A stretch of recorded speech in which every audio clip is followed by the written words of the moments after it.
Adi na live sa Pilipina, nga nahali ng Pinoy, so resibog sa afam. So guys, na ako i-share sa inyo no, kay nagsige man gugog scroll aning ako ang kuan dire cellphone kay humana man kog panglimpyo dito sa amo ang balay sa sulod kay mo man akong routine no. Like kini humana ko kanang pang luto, mga hugas plato, maghuhog iro. Daghan pa kay kog ipangbuhat pero karon humana ko. So karon na lang ko i-share sa inyo. Kay pag scroll man gud nako is nako nakit-an nga akong kaila nga ang isa ko nung bana nga foreigner gitsatan-chatan og kanang laing babae ba. So araw sa ko adjud sa iya kay grabe dauton pa kuno siya. So guys, relate jud kayo ko ana ambot dili lang siguro ako no, dili lang siguro ni akong amiga no, daghan jud siguro min kaning mga asawag mga foreigner nga biktima pod ana nga kani man gud akong bana sa una is kaning bag-o pa siya diri sa kuan ba Pilipinas, you know, friendly nga na. So papawa siya kay bag unsay mga taras diri sa mga tao diri. Sus Ginoo ko nya adto na bantayan ako nga kanang nay gidaot ko sa babae mismo sa anak dito sa Amerika nya katong anak sa Amerika sa kong pares ni chat nako nga mao ni ang gihimo gi-screenshot ang mga chat. Hoy Ginoo ko ingon siya kay baw baka kanang kinsa ning bayhana mao ni siya single mom na siya, she's not really a good to your kuan kanang papa nga na single mom sad siya guys. Nya iya jud kong gidaot og taman. Nya wa siya kay baw nga suod mi sa anak sa atos Amerika ba chat mi to yang anak sa Amerika. Ingo nga kanang nangutana siya nako unsa na ingo nga mao nang mga babae nga sig pangayog kwarta sa imong papa sig sinamok nya mangilad nga niingon nga kinahanglan ko na siya kwarta kay kuan ko no kanang namatay ko no ang ihang lula nagkinahanglan ko no siya bisag 20,000 ra ko no. Sas Ginoo ko kay bawo na ko ani nga nang mga sistemaha oy mga puragaba ng mga aning mga Filipina nga diba? Wa na sila respeto, wa na sila pakialam nga naabay asawa, no? Wa sila pakialam. Di pud sila, wa pud sila delikadisa kay pangsinsin nilang mga hulagway nga hubo nya na ilahang kuan mga bilahan nga labihang kaitom nga ambot giunsa na nila. Kay normal ra man atong bilahan nga itom no pero katong bilahan na itom man jud pud kayo oy no color. Nya di ko siya mauwa magsinsin ato sa kumbana nya makita nako ba. Nya susugi ako pay naglagot ko adto basin hinog isin ako og balik sa iyang kuan pamilya. Ginoo ko. So mao na guys ingana jud ning kalibutan no magdepende ra jud pud sa imong bana og magpadala kay og magpadaaw jud salamat ra pud ko sa akong bana no nga mosulti mo pud siya ni mo chat niya nay mo add niya kay respeto ba. Ora jud nagikinahanglan sa relasyon ang respeto sa usag-usa. Di ba? So lain pa ato guys kani akong amiga is dire nagtrabaho aning Melon so abi man jud pud ko kanang kuan ni siya oy kanang wala na ni siya nagtrabaho dinhi. So by the way silingan di ayon ta kanina mo sila no nya namalhin naman sila kay na may daghang problema dire sa mong gipoy-an gud nga murag usay mawad ang tubig ba no normal ra man na dinhi untay mahimo ana magbaran out mawaag ka ng tubig mobalik ra pod nya ang wifi usahay wa mo muna nga kami nagpataw jud mi converge amo kay aron sure jud nga nami wifi kay katong last na mo nga kanang gigamit bitaw kay tulo jud to kabuwan wa pa nabalik so mao na nga nagngita na lang may laing brand kay mao na lang amo ang kuan gipataod so mao to share lang nako. So by the way guys umuadto mo dito sa Aluna i-check lang tong Melon bitaw nga store daghan kayo kuan ice cream dito different kuan mga flavor as you can see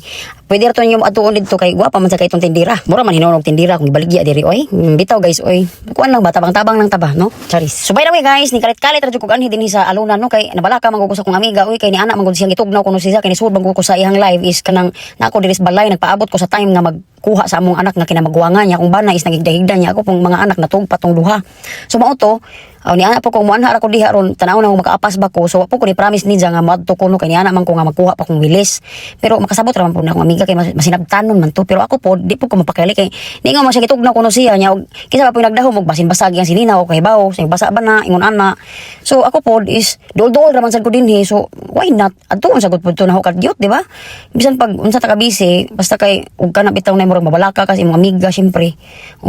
at gidadaan siya jacket kay mo uli pa man to layo-layo pag ulian unya motor pod to gaduha-duha lagi ko ga motor ba siya gasakyanan ba siya pero ako po basta kay dadaan ako siya jacket kay wa man ko kahibaw ganos mahuman ang isang kuan oy klase kay kuan man siya nag-eskwela man siya sa to instructor ba to sa diving so maora to ni kalit ra ko adto didto manara siguro time mga magtapok mi nga bitaw nay dili mi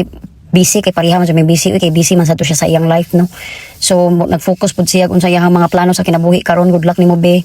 So mauna lipay ra sad ko kay nasakpan ako siya ba naapsan ako so nadadaan ako jacket kay luoy pa pud siya kay kuan pa kuno siya alas 10 pa kuno sa buntag nya natingala na ako mahapon naman nya gitugnaw-tugnaw daw siya nya sige manha ko diha so nagpahibaw ko sa kumbana nya ana ra pud akong bana nga okay nya ang bana pod kay sakit man niyang kalikuran nga na ba ng mga idaran na ang mga muscles niya na mga nag-cramps and everything pero okay ra man pod kay kanay manggod pud siyang ibati-ibati kay dinala na sa una ba kay apil-apil man ni sisag kana bitaw nay karate sa ring unsa pa tong isang mga sports sa una nga na active kay na kumbana sa una di karon unsay mga nahitabo di gibati niya nga nagkaidara na siya ingon ana man jud na so nga na ba Hinuon po diyan ko nga sorry labo ko mahimo, hiluton ta kanaho, mo ana po siya kayo hiluta kay mo samot og sakit, mo ana po. So guys, na-amaze ko sa kumbana kay na mo koy time guys nga kana bitaw na mag-istorya mi, nya mangutan ako about sa iyang life ug kung sa iyang mga kuan sa una trabaho, kung sa iyang mga kanang sports nga na ba. So ma-amaze na lang ko kay kanang usahay, dili man jud po na siya mo share no, pero mangutan na mangug ko, nga na ba kay mag syempre kuan man ko nang curious ba. So ni ana siya nga magkarate-karate siya, baseball mo yang ganahan nga sports, baseball, football, lingon ana ba usually nga naman mga American. Nya mas nakurat jud ko guys kay sa una ko no katong nasa kanang yating nga gamay ra gud pod matud pa niya 40 feet man siguro to siyang giingon 50. Nya kuan kananay maglangoy kuno siya guys as dagat kay miles away. Imo ko ha anak ko. Hoy Ginoo ko maglangoy kay nya miles away. Ako ana asa na ko ni dong kay di ko kay baw mo langoy guys ko ano ni ako binaki iniro ingana akong langoy sus Ginoo ko kuya ba aning term aning maglangoy ka guys kay na ay butterfly na ay backstroke na ay unsa pa na ilahang gipang istorya anas kanang term nga maglangoy ka inya kami kay nakatuon mi sa kuan sapa sa una dito sa Mindanao di amo ang nahibaw-an mo tiglaw nga murag mga tadpoles ba nga binaki nya usay iniro unsa pa na diha basta kay langoy ning kamot miglangoy kay ang uban kay lumos main taw hadlok pagkog malumos yung sao man nato nag dili kana bitang murag wala koy kanang kaisog nga mulangoy maay na lang jud sa una kay baga kay kog naong plus kanang confident pug ko ba nga kanang makahibaw jud ko unya willing pug ko makatun tanaw-tanaw ra ko sa akong mga kauban unya kulbaan man sa ko guys kay pabalita nga ni nalumos ana ba na may pulangi dito sa Mindanao ba og kahibaw og taga Mindanao mo kahibaw jud mo asa nang pulangi lawom kay na guys so mauna guys naka-decide jud ko nga I need to learn how to swim bisag kanang inato ra ba kay bisag unsay mahitabo kahibaw kag unsaon kana bitaw nay kananay hilaon na kas ubos hilaon sukoy-sukoy hadlok mis una kay la nay sukoy didto nya sapa to among giatuan sa may sukoy didto mura man intaw ipanghadlok kay mo adto mis kahiwaon magikikan og taga Portolin ka Bukidnon kahibaw jud ka ug unsa ni akong gipanghisgutan karon ana mi tagliguan sa una mura to guys maura jud to ako ma-share ninyo tanan no so mao na siya akong itambag lang sa mga tao diha nga kana bitaw nay grabe hilaon mo pababa no kay dili ra man ako naka-experience ana daghan man ta padayon lang mus kinabuhi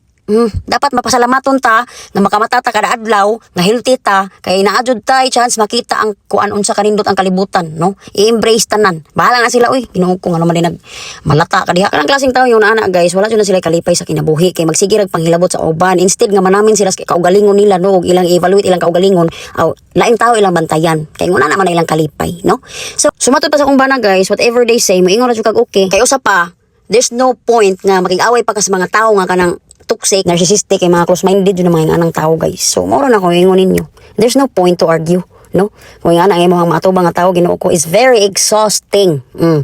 So, protect your peace all the time. Kay, sus, Ginoo ko, sila ra po imong problemahon. Pwede ra na nimo i-cut off na sa imong kinabuhi sila. Sagbot-sagbot rin mo na sa imong kinabuhi. So, ang nahatag lang dyan nila nga pagtulunan guys, no, is, igo ra dyan sila nilabay sa itong kinabuhi, no? Para tagaan tag lesson. Daghan kita makatunan guys, like, always choose your friend wisely. Nga na ra dyan na. Kay every kanang naay mahitabo nga di maayo sa imong kinabuhi tagaan jud kag kanang kuana na pagtulunan og mao nay makatabang nimo nga mas mogrupa ka nga mas mo-wide pa imong una-una kay ingon na ba yan na guys ang makatabang ra jud nimo nga mas mo-grow nga mas mo-matured is imong mga experience sa kinabuhi no nya ang makatabang pud nimo ana kay kanang mga tawo nga kanang gialaw pud siguro sa Ginoo nga mo labay sa imong kinabuhi kay para pud tagaan kag pagtulunan kung gusto jud no nga i-wide imong una-una nay mga tawong gusto og willing makat-on na apoy uban close minded nga nagpabilin lang gihapon og unsa sila sa una maura gihapon karon way improvement so ilaha na pud na no mas gi-choose nila na nga path nga murag naara sila sa kuan stagnant nga era so bahala na sila diha basta kay ang uban og willing mo makahibaw as mas maayo hinuna so mauna to guys salamat Lord sa experience og sa lesson